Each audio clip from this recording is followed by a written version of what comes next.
So for the communication perspective, the signal can be classified in the following categories. So let us see this classification one by one. So first is continuous time and the discrete time signal.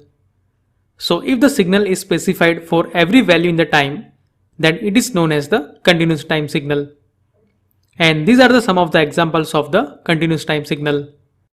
So as you can see over here, for each value in the time, the signal has some finite value. And this is another example of the continuous time signal. On the other hand, if the signal is specified only for the discrete time instances, then it is called the discrete time signal. So this is the example of the discrete time signal. So this graph shows the daily average temperature of the particular city. And as you can see, the values are available on the daily basis. That means in between values are missing over here. So that is the example of the discrete time signal. Then the next classification is whether the signal is analog or the digital signal. So a signal whose amplitude can take any value in the continuous range, then it is known as the analog signal.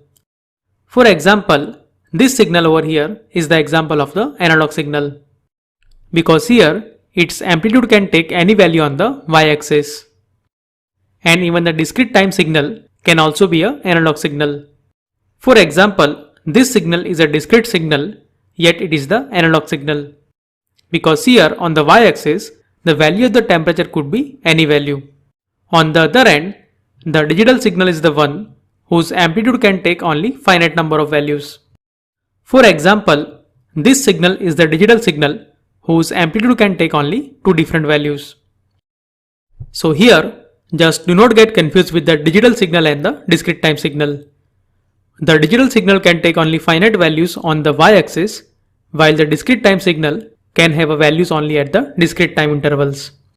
Similarly, do not get confused with the continuous time signal and the analog signal. So as I said, the analog signal can take any finite values on the y-axis, while the continuous time signal shows the continuity of the signal on the time axis.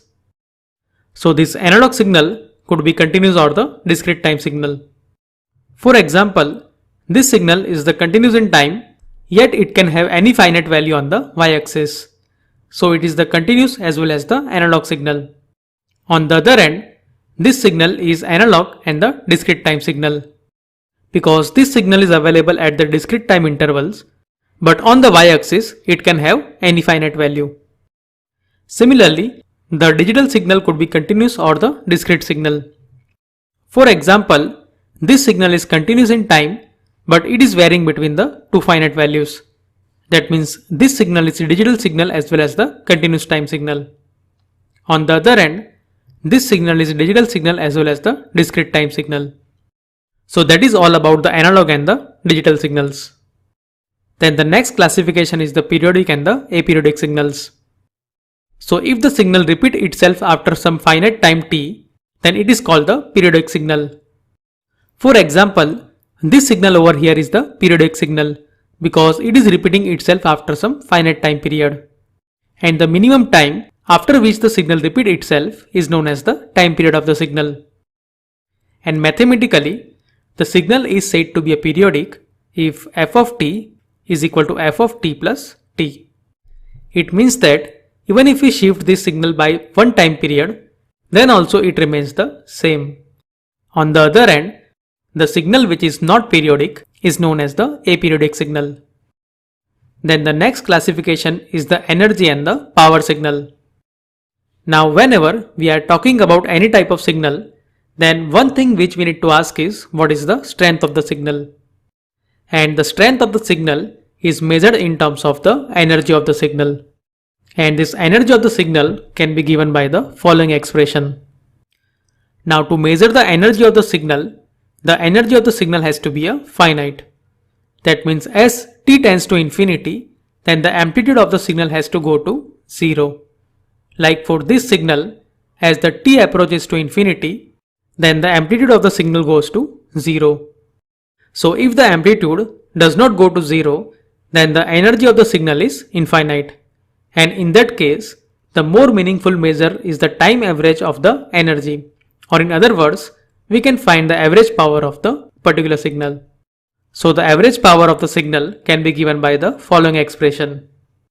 For example, if you look this signal, then the energy of this signal is infinite, because as time t approaches to infinity, then the amplitude of the signal does not go to 0. That means if we find the energy of such signal, then it will be equal to infinite.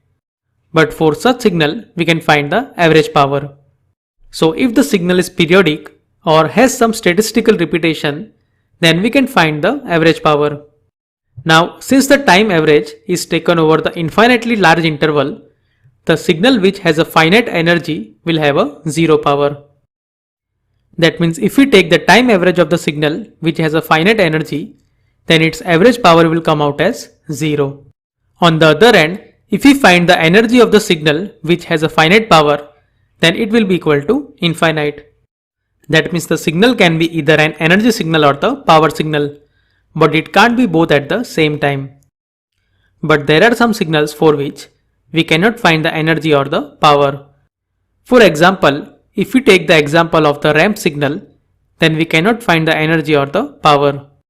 So such signals are neither an energy signal or the power signals. So in short, the signal which has a finite energy is known as the energy signal, and the signal which has a finite power is known as the power signal. Then the next classification is whether the signal is deterministic or the random signal. So a signal is said to be a deterministic signal if its physical description is known completely either in the mathematical form or in the graphical form. For examples, the signal which we have discussed so far can be expressed either in the mathematical form or in the graphical form. So they were the example of the deterministic signals. On the other hand, if the signal is known only in terms of the probabilistic description like a mean value, the mean square value and the distribution of the signal, then such type of signals are known as the random signal. So most of the noise signals which are found practically are the examples of the random signal. So that is the brief classification of the different types of signals. Now in the communication, apart from this classification, sometimes we need the more information about the particular signal, like what is the frequency of the signal, or if the signal contains more than one frequency, then what is the range of the frequencies in the particular signal. So let's take the example of this signal. So in the time domain, this signal does not give us much information, but if we see the frequency spectra, then we can see that it contains the frequencies from 0 to 3 kHz.